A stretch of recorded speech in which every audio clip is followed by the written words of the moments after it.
Hi, I'm here with Marietta Aslanik, and she is an immigration attorney in New York City and also the owner and runs immigrationbiz.com.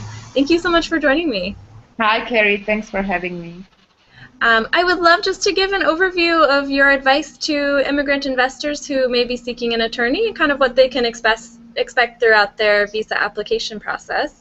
So Mhm. first, I just wanted to ask you, when someone's seeking an attorney, what are some top things they really should look for? Right. So I think that the best advice is to find an expert in the field. So really make your own due diligence and really find someone who is not just specialized in business immigration law, because we are not talking about general immigration law. We're talking about specific investor visa. So I would advise to find someone who is really experienced in the field, who has filed several investor visas, several EB-5 green cards, and who knows what he talks about. So read his blog, really, just like I said, make a due diligence and make sure that you are hiring a professional, real professional. So go through the blog post, possible interviews, then maybe order consultation, and then take it from there. Take it from there. Sure. And what are some of your specialties? I'm personally only business immigration attorney. I do only EB-5, L visa, and E2 investor visas. So yeah, that's my specialty. Okay. And once someone hires a person such as you, what can they expect from the process? Well, they can expect constant support, and of course, we're gonna file everything on behalf of the client in front of USCIS or possibly US Embassy, depends where we are filing. If, for example, you apply for E2 visa, you can file in your home country, or you can file in the US. It really depends. What's your preference? So what you can expect total legal support and before our client gets E2 visa and then immediately after. Great. And what are some of the differences in the different types of visas, EL and EB-5? I mean, you can find the information on our website, but just very briefly, E2 visa, this is a non-immigrant category of visa for investors who are coming to the US, invest substantial amount of capital. What does it mean, substantial? Because many times clients, they don't know what does it mean. That means like you have to invest anywhere between, I advise, it starts with $50,000 and up, but it really depends on what kind of business you're going to run. If you're going to open a small shop, $50,000 is enough. If you want to start your, let's say, a restaurant, you're going to maybe need more money than that. So it really depends. But substantial, that means that you need to invest enough in order to really create active and real business in the country. So that's E2 visa. That's non-immigrant, and you keep the visa as long as your business is active. Then you have L visa. L visa, this is a different non-immigrant category of visa that allows international managers or executives come to the country, to the US, open new office, or if the office is already existing, just manage this new business in the US. Then you have another subcategory, which is L1B visa. This is usually perfect type of visa for intra-company transfers. Let's say you work in an international company, you work abroad, and your management team wants to bring you to the US. Let's say you're going to start a new operation, they need they need your specialty, they need your knowledge, so they're just going to transfer within the company. So this is the perfect type of visa for you. And then you have an EB-5 category. This is not non-immigrant, it's immigrant visa category. That means you eventually you will live in the country as a permanent resident. Whereas with E2 visa, it's only valid as long as you run your own business. So if you go out of business, you lose your status and you need to apply for different type of visa. And with EB-5, it's a little bit more complicated and more complex. You need to invest at least $1 million or 500,000 if you invest into special targeted areas. That means either area with high unemployment rate or area that is rural. So that's pretty much it. That's Great, the thank main you. difference That's a really between these helpful two. overview. Yeah. What's the time frame like from the time a person hires you to the time they would submit the application and then when they can expect to hear back from immigration? Well, it really depends on several factors. Let's say you're going to apply for E2 visa, investor visa. This type of visa you can apply at your home country, so it's faster because the processing time is fast.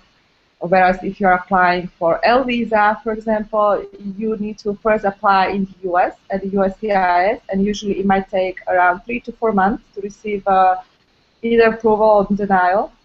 Sometimes they will ask you to submit additional evidence, so it's really necessary to be aware of the time frame. If you want to speed up the process, you can order the premium processing. It's an extra cost for you, but you will receive decision within 15 business days from the USCIS. Okay. So it really depends, but the process, if you're applying for EB5, the process is longer. It might be up to 12 months sometimes, because it's a complex visa and you need to get approval. Sometimes you get approval from the USCIS within 6 months, right? But sometimes it's longer. It also depends where you file in the US. Okay. So for us, we usually need between 4 to 8 weeks to gather all the documents, because it really depends also on you how fast you get us all that we need from you. So I'd say 2 months before we prepare all the documentation and we file. Okay, thank you. And once a client engages and starts the process, what are some things they can do to really make the process easier and just smoother for everybody?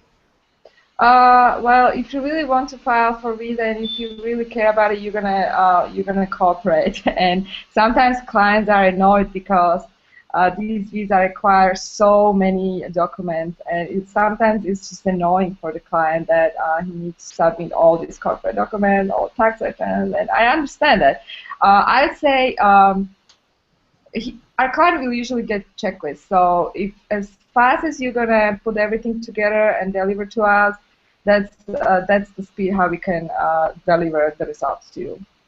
So sure. just so try it to sounds like you make it as easy as possible, but there definitely is. I'm trying to make it as easy as possible because that's why we are here for, to make it easy for our clients. Sure. Otherwise, it's it's horror. Right. Sure. I've been through the same process. I mean, I'm immigrant in this country, so I've been through the same process. I was on different type of five different types of visas myself. So I've been there, I understand that, and for me it's very personal. So I'm trying to deliver the best results for my clients and make it easy for them, because who loves paperwork? Nobody. Right. That's a valuable background. Absolutely. And just in closing, is there a client story you might like to share without using names, but just someone who you really were just happy to serve and their success? I'm happy to serve each of my clients, to be honest, because every time I see they get their E2 visa or L visa or EB5, I see how their life is changing. And last time, it was 2 months ago, 3 months ago, we had a client, very young, 3 young people from Slovakia who opened their new restaurant in Colorado, and they're super happy and they love their life here. And for me to see this, it's joy, and I love it. So it's not just the tiring visa process. It's at the end, your life will totally change. You come here and you can do whatever you want, and this country is amazing. It offers so many opportunities. So I love it. I love to help people coming here, starting a new amazing businesses. It's exciting for me. Yeah, that's a beautiful thing. Is there anything else you'd like to share? Well, I'd say if you really want to file for E2 or EB5, first read a little bit about this topic. So you can visit our blog at immigrationbiz.com, and if you sign up to our newsletter, you're going to receive a free ebook, How to Get Your Own E2 Visa. So go through that, and then if you have any questions, just email me, and we can take it from there. There are people who want to file for E2 visa on their own. So I say, sure, do it. But then, if you get request for additional evidence, then you might consider hiring a lawyer. I would advise hire a lawyer because this is complex visa. It's not just regular let's say B2. you can actually file on your own. This is a different type of visa. So I say hire a lawyer, but be careful who you hire, because sometimes lawyers are not that caring, you know. I say go with your instincts. If you feel comfortable with the person, hire that person. If you don't, then hire another lawyer. And sometimes it doesn't matter. I mean, I understand like people want to save money. They don't wanna pay unnecessary fees. But if you're hiring expert, expect the expert is going to charge you for that. And don't be cheap. Don't be cheap, because it's better to get it done, and have the quality over just hiring someone who is maybe not charging premium prices, but is going to deliver semi-result, right?